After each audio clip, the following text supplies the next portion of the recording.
warahmatullahi wabarakatuh. Selamat pagi, salam sejahtera buat kita semua. Perkenalkan, saya Asima. Nama lengkap saya Asima SST MKes MKep. Latar belakang saya sebagai bidan dengan kualifikasi pendidikan D3 Kebidanan, D4 Kebidanan, dan S2 Kebidanan. Saya selaku dosen tetap di Institut Ilmu Kesehatan Pelamonia. Saya seorang pegawai negeri sipil di Angkatan Darat yang keseharian saya berada di Institut Ilmu Kesehatan Pelamonia. Saya diberi amanah menjadi Wakil Rektor 1 Bagian Akademik dan Kemahasiswaan di Institut Ilmu Kesehatan Pelamonia Makassar. Pada kesempatan ini, saya akan menjelaskan salah satu mata kuliah yang saya ampu, yaitu mata kuliah Asuhan Pasca Persalinan dan Menyusui dengan bobot SKS 4. Adapun capaian pembelajaran dalam mata kuliah Asuhan Persalinan dan Menyusui, yang pertama adalah mahasiswa mampu mengetahui konsep dasar asuhan masa nifas dan menyusui. Yang kedua, mahasiswa mampu mengetahui perubahan yang terjadi, yaitu perubahan fisiologi dan perubahan psikologis pada ibu nifas dan menyusui. Yang ketiga, mahasiswa mampu mengetahui faktor-faktor yang mempengaruhi pada ibu nifas dan menyusui. Yang keempat, mahasiswa mampu mengetahui kebutuhan dasar pada ibu nifas dan menyusui. Yang kelima, mahasiswa mampu mengetahui penyulit dan komplikasi yang terjadi pada ibu nifas dan menyusui. Yang keenam, mahasiswa mampu memberikan asuhan pada ibu nifas dan menyusui. Yang ketujuh, mahasiswa mampu melakukan pendokumentasian asuhan kebidanan pada ibu nifas dan menyusui.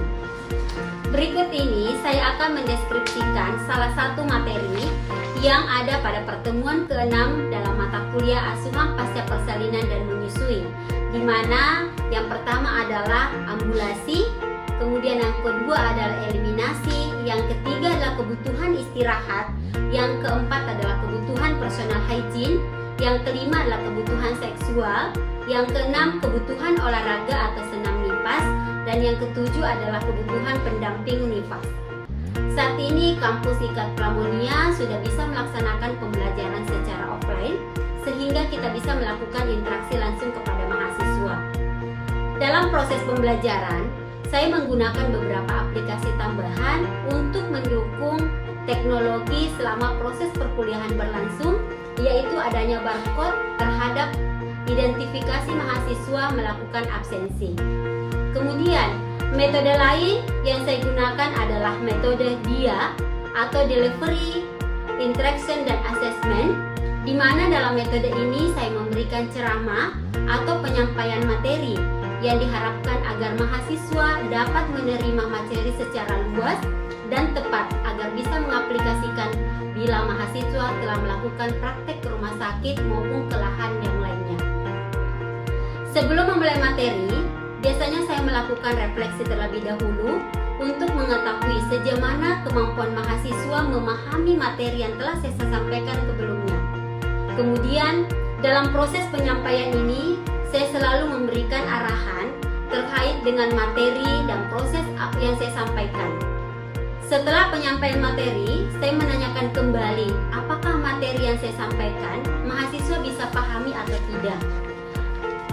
Biasanya, saya juga menggunakan metode diskusi, memberikan kasus dalam melaksanakan pengajaran, di mana setiap mahasiswa melakukan praktek, mahasiswa pasti menemukan beberapa kasus yang terkait dengan kebidanan, sehingga mereka bisa melakukan diskusi bersama teman di kelas.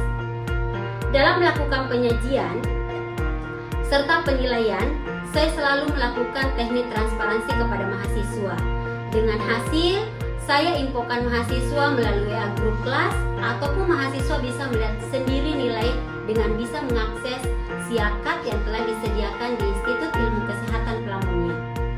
Sehingga mahasiswa tahu poin mana yang menjadi kekurangan mereka, bagaimana nilai yang rendah, sehingga nantinya bila ada mahasiswa ingin melakukan perbaikan nilai, saya memberikan kesempatan kepada mahasiswa untuk melakukan remedial.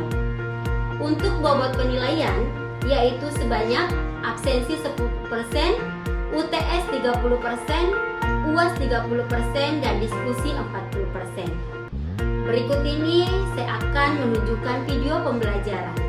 Selamat menyaksikan.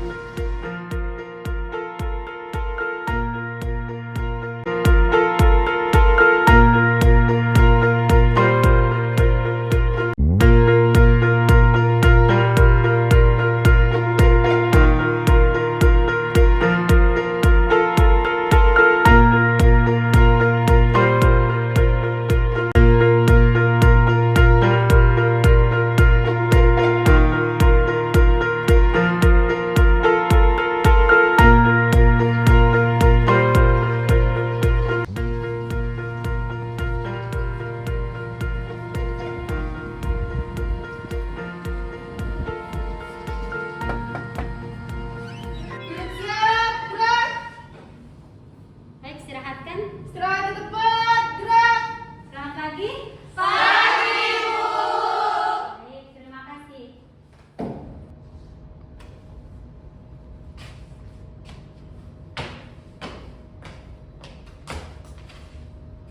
Perhatian. Siap. Seluruhnya duduk siap, gerak.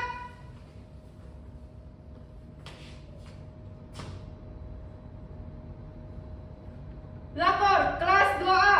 Jumlah 35, hadir 35 lengkap siap mengikuti pelajaran hari ini. Laporan saya terima, pimpin doa sebelum memulai pelajaran kita hari ini. Kerjakan. Kerjakan.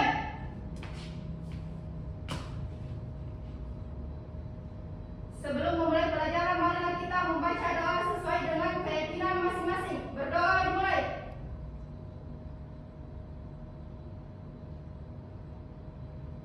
Selesai. Istirahat di tempat, gerak.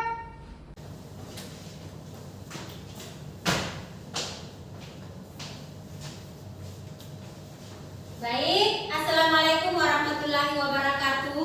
Waalaikumsalam warahmatullahi wabarakatuh. Selamat pagi semuanya. Pagi, Bu. Bagaimana keadaannya hari ini, sehat? Sehat. Baik, untuk lebih kita rileks dalam melakukan pembelajaran kita, mari kita memberi semangat untuk diri kita masing-masing. Ibu akan mengatakan selamat pagi semuanya, melakukan pagi luar biasa, tetap semangat sebagai simbol kita di kampus Flamonia. Baik, saya mulai. Selamat pagi. Pagi, luar biasa, tetap semangat. Satu kali lagi, selamat pagi. Pagi, luar biasa, tetap semangat. Baik, terima kasih. Kita aplaus semuanya. Baik, adik-adik sekalian, hari ini Ibu akan melanjutkan mata kuliah asuhan pasca persalinan dan menyusui. Tapi sebelumnya, kita melakukan absensi terlebih dahulu dengan melakukan scan barcode yang Ibu sudah siapkan. Silakan Ibu persilakan mengambil handphonenya semua, lakukan scan barcode. Silakan.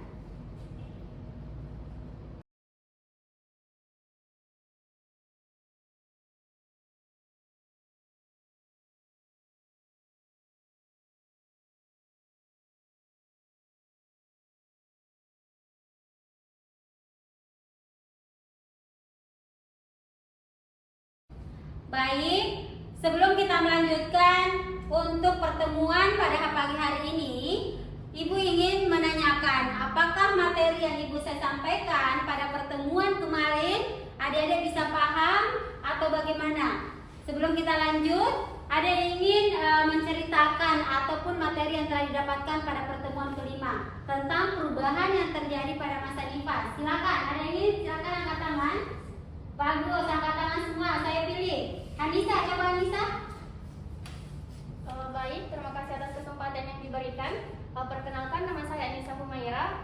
Jadi pada pembelajaran sebelumnya telah dibahas mengenai beberapa faktor yang mempengaruhi masa nifas. Yang pertama itu adalah faktor fisik dan yang kedua itu adalah faktor psikologis. Baik, faktor fisik dan faktor psikologis. Ada lagi yang ingin menambahkan? Ayo, siapa? Oke, siapa? Ayo, silakan yang di sudut. Baik Ibu, terima kasih atas kesempatan yang telah diberikan kepada saya. Izin saya atas nama Sartika Enti akan menambahkan jawaban mengenai faktor-faktor yang mempengaruhi masa nifas. Salah satunya itu adalah faktor lingkungan dan faktor sosial. Faktor lingkungan dan faktor sosial. Berarti sudah ada 4 faktor yang mempengaruhi. Ada yang ingin Siap saya Ibu. Oke, coba silakan. Baik, terima kasih atas kesempatan yang diberikan kepada saya. Perkenalkan, nama saya Fitri Syamsuddin. Di sini saya akan menambahkan jawaban dari teman saya, yaitu Anissa Humaira dan Sartika Yanti, di mana faktor-faktor yang mempengaruhi perubahan pada masa nifas yaitu sosial dan ekonomi. Sosial dan ekonomi. Jadi ada 6 faktor yang kita bahas pada pertemuan yang kelima kemarin. Saya ucapkan banyak terima kasih ya, karena materinya sudah kita paham semua. Untuk pertemuan ke-6, Ibu akan membahas terkait kebutuhan dasar Ibu nifas dan menyusui. Ya, dari kebutuhan dasar Ibu nifas dan menyusui ini ada 5 poin penting yang harus kita perhatikan. Yang pertama adalah nutrisi dan cairan. Ya, yang kedua adalah ambulasi atau mobilisasi. Yang ketiga adalah eliminasi. Yang keempat adalah kebutuhan istirahat, dan yang kelima adalah olahraga. Ya, kita sebagai bidan yang berada di pelayanan, khususnya pelayanan pada ibu nifas maupun pada pelayanan ibu menyusui, kita harus memperhatikan bahwa pasien kita itu kebutuhannya di mana. Contoh, pada kebutuhan nutrisi dan gizi adalah zat yang diperlukan oleh tubuh untuk keperluan metabolisme. Kebutuhan gizi pada masa nifas, terutama bila ibu menyusui, itu akan meningkat karena ibunya bukan cuma kebutuhan pada ibunya, tetapi kepada bayinya. Oke, ada 25% peningkatan. Karena ini sangat berguna dalam proses penyembuhan, karena sehabis melahirkan, ibu akan memproduksi air susu. Ya, kenapa pada ibu yang setelah melahirkan selalu membutuhkan haus, kemudian lapar, karena kebutuhan untuk bayinya juga dipenuhi. Ini adalah kebutuhan nutrisi dan gizi. Selanjutnya adalah kebutuhan ambulasi ataupun kebutuhan mobilisasi, di mana ibunya diperlukan untuk bergerak. Baik ibunya yang telah melahirkan dengan SC ataupun persalinan normal, ini sangat dibutuhkan. Ada yang diistilahkan early ambulation atau kebijakan yang dilakukan selekas mungkin bagaimana kita membimbing klien kita, membimbing pasien kita dari awalnya ibu terbaring sampai ibunya bangun bisa duduk, sampai ibunya bisa berjalan. Karena diharapkan ibu-ibu yang telah melahirkan diupayakan secepat mungkin bisa melakukan ambulisasi dini ataupun pergerakan secepatnya. Nah, dari ini kita bisa melakukan relaksasi. Relaksasi selama postpartum dapat mengendalikan nyeri yang bisa memberikan kontribusi besar agar proses simulasi uterus berjalan dengan normal dan lancar. Baik, selanjutnya kita akan membahas masalah nyeri. Karena pada ibu postpartum pasti akan mengalami nyeri, baik itu karena nyeri setelah persalinan adanya jahitan, maupun nyeri yang terjadi karena ibu telah melakukan operasi sesar. Ada beberapa yang bisa terjadi, yaitu gangguan nyeri pada ibu nifas banyak dialami meskipun pada persalinan. Hal tersebut bisa menimbulkan ibunya tidak nyaman. Ibunya diharapkan bisa mengatasi gangguan nyeri tersebut. Nah, bagaimana kita sebagai bidan bisa memberikan penjelasan sama ibu bagaimana mengatasi nyeri setelah melahirkan? Ya, ada beberapa nyeri yang terjadi. Yang pertama yaitu after pain atau kram perut. Hal ini disebabkan karena kontraksi. Dalam relaksasi yang terus-menerus terjadi pada uterus, banyak terjadi pada ibu yang multipara maupun pada ibu yang primipara. Ibu yang pertama melahirkan harus beradaptasi dengan nyeri. Anjurkan ibu selalu memasukkan kandungan. Anjurkan ibu untuk tidak takut melakukan kencing. Ya. Bagaimana cara mengatasi nyeri? Cara mengatasi nyeri ada 3 cara yang bisa kita lakukan terhadap pasien kita. Ini referensi yang ibu dapatkan pada buku asuhan pasca persalinan dan asuhan hipnoterapi pada ibu postpartum. Adik-adik bisa jadikan referensi. Sekarang cara mengatasi nyeri dengan melakukan hipnoterapi. Sebagai pengguna hipnosis untuk membuat suatu kepatuhan dalam menginterpretasikan suatu nyeri. Bagaimana ibunya bisa mengolah nyeri yang dialami selama postpartum. Yang kedua adalah imajinasi. Ibu membayangkan bagaimana merawat bayinya dengan baik, bagaimana menjadi ibu yang sebenarnya. Itu bisa terjadi sehingga ibu merasa rileks dan nyaman dalam merawat bayinya, sehingga nyerinya bisa ibu tekan. Selanjutnya adalah umpan balik. Ada respon ya dari keluarga, dari suami, bahkan respon dari anaknya sendiri. Itu sangat mempengaruhi agar ibunya bisa mengatasi nyeri yang terjadi pada persalinan ataupun pasca persalinannya. Izin bertanya Ibu, perkenalkan nama saya Hasmawati. Pertanyaan saya, bagaimana proses hipnoterapi? Baik, bagus sekali pertanyaannya dari Hasna. Terima kasih ya. Nah, saat ini kita akan tahu bagaimana itu hipnoterapi. Apa itu hipnoterapi?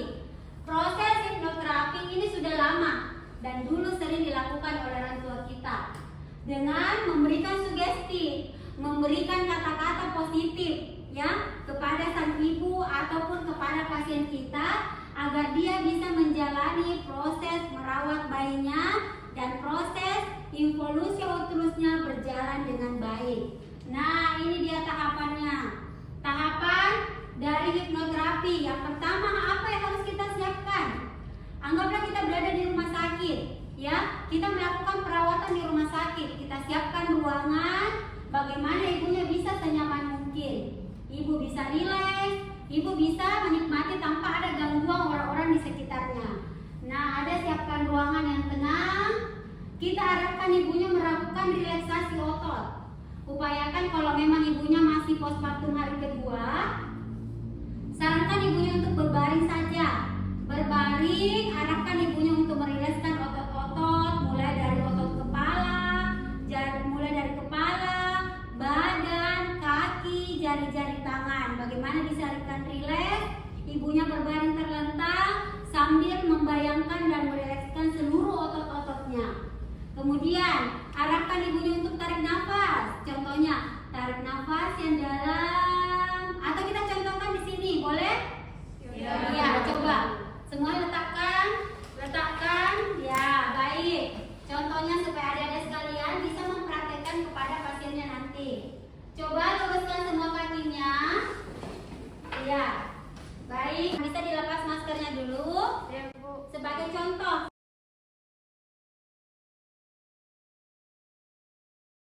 Baik, kita rilekskan semua otot-otot yang ada di sekitar, mulai dari kepala sampai kaki. Kasih luruskan semua kakinya, luruskan. Baik, tarik nafas yang dalam. Kita mulai ya.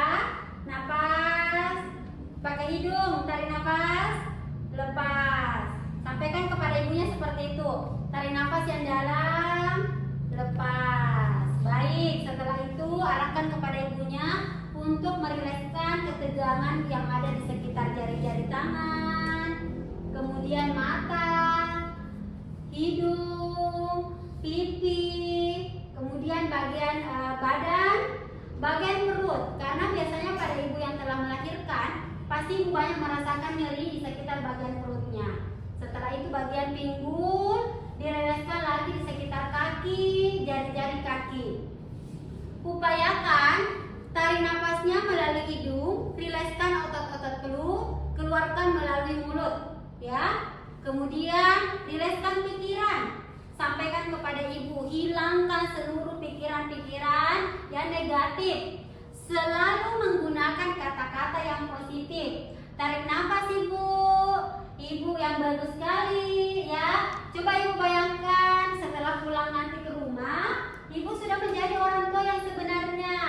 Ada bayi yang cantik, ada bayi yang ganteng, kemudian ibu sudah sangat sempurna menjadi seorang ibu. Ya, itu menggantikan supaya ibunya cepat nyerinya hilang karena dia tidak stres dan otot-ototnya merasa rileks. Ya, kemudian ini lakukan secara terus-menerus.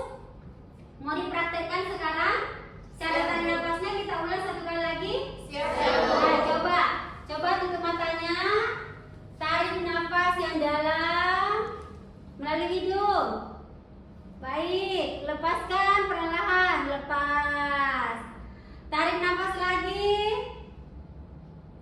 lepas. Satu kali lagi. Tarik nafas yang dalam, lepaskan. Oke, baik. Semuanya bisa memberikan contoh ya? Siap, Bu. Nanti. Saya kira itu untuk tahapan relaksasi. Bagus ya? Baik, kita tepuk tangan dulu. Ya, jadi itu kita lakukan kepada pasien kita. Enak kan melakukan relaksasi? Siap, Bu. Bagus, bagaimana? Enak? Siap, Ibu. Bagus, rileks tidak? Siap, Ibu. Relaksasi. Untuk pertemuan selanjutnya, ini ada diskusi kelompok, ya, diskusi kelompok di mana kontrak waktu perkuliahan sebelumnya kita ada kegiatan diskusi dalam metode pembelajaran yang saya berikan. Nah, dari situ, dari kebutuhan dasar manusia ini ada 5, ya, ada 5. Kita akan bagi kelompok, ya, kita akan bagi kelompok. Kemudian nanti di setiap kelompoknya harus ada yang bertanggung jawab sebagai koordinator. Jadi adik-adik akan mempersiapkan untuk materinya itu dalam bentuk Word atau dalam bentuk makalah, kemudian dalam bentuk PPT sebagai bahan untuk presentasi. Nah, apakah kita menggunakan absensi, urutan absen, atau menggunakan berdasarkan urutan dari tempat duduknya ini? Ayo, ada bisa kasih saran ke Ibu? Bagaimana prosesnya, Anissa? Izin Bu, lebih baik mungkin absensi supaya lebih jelas. Oke, baik. Melalui absensi, ada yang tidak sepakat? Sepakat semua? Siap. Sepakat semua. Baik. Kita bagi, mungkin ada kelompok 1, ya. Kelompok 1, kelompok 2, ya, kelompok 2, kemudian kelompok 3, kemudian kelompok 4, dan ada kelompok 5. Oke, baik. Nanti yang ketua tingkat, ya, ketua tingkat mungkin Sartika bisa membagikan kepada temannya daftar nama sesuai kelompoknya. Di dalam kelompok tersebut harus mempersiapkan, tadi termasuk materinya, harus ada setiap kelompok. Anggaplah kelompok 1 yang presentasi. Jadi nanti kelompok 2 harus menyiapkan moderatornya, ya, menyiapkan notulennya untuk persiapan presentasi dari masing-masing kelompok. Baik, paham? Siap. Baik, terima kasih ya. Baik, adik-adik mahasiswa sekalian, pada hari ini saya kira cukup pertemuan kita. Untuk pertemuan berikutnya kita akan membahas mengenai kelainan-kelainan yang terkait dengan masa nifas. Jadi adik-adik sekalian boleh mencari beberapa literatur. Untuk pertemuan berikutnya kita akan bahas kembali. Bila tidak ada pertanyaan, saya akhiri pertemuan kita hari ini.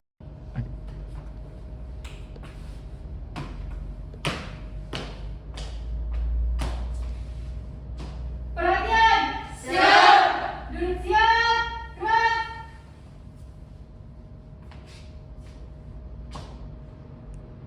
Lapor. Pelajaran hari ini telah dilaksanakan. Laporan selesai. Terima kasih atas partisipasinya. Pimpin doa sebelum mengakhiri pembelajaran kita hari ini. Kerjakan. Kerjakan.